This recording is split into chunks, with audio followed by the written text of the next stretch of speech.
Hey, young professionals, let's talk about financial planning. This is a time of year where a lot of y'all younger professionals may be thinking about, hey, I need to get my life together. I need to make sure I'm saving more, blah, blah, blah, and making New Year's resolutions, right? And a lot of you are going to start thinking about planning for your future and making sure that you are doing the right things with your money. And here's what I want you to understand about financial planning. Financial planning is nothing more than an exercise on consistency and discipline.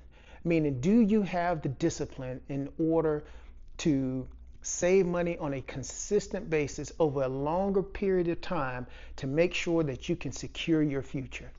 And I want to make sure that you understand that it doesn't take having a formal conversation with a professional like myself, although I think it will help.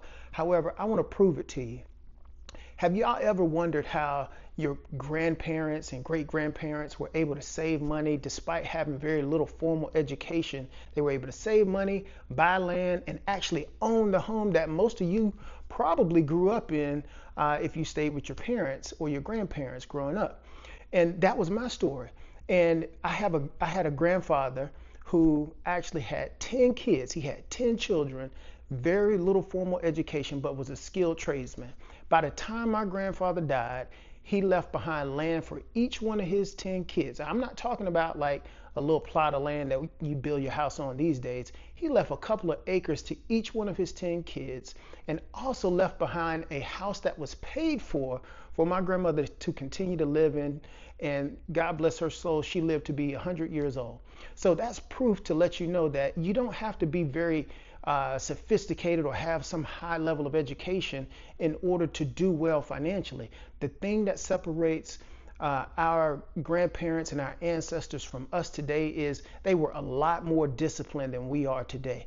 Nowadays, we want everything in a second. We want to have wealth overnight, and wealth is not created overnight. Anybody who's attained any type of wealth will tell you that. It takes time and consistency, meaning, do you have what it takes? Can you be consistent long enough to accumulate some wealth in order to secure your future? This does not happen overnight. And I'll say this before I wrap up. A lot of you may be thinking that, oh, if I hire a financial advisor is going to make me save money. Here's the thing.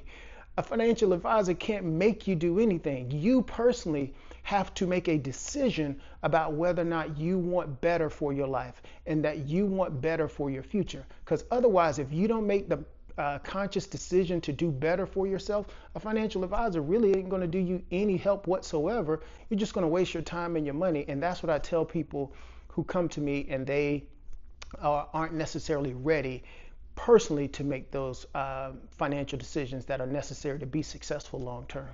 Make sure you comment, like, and subscribe to the page.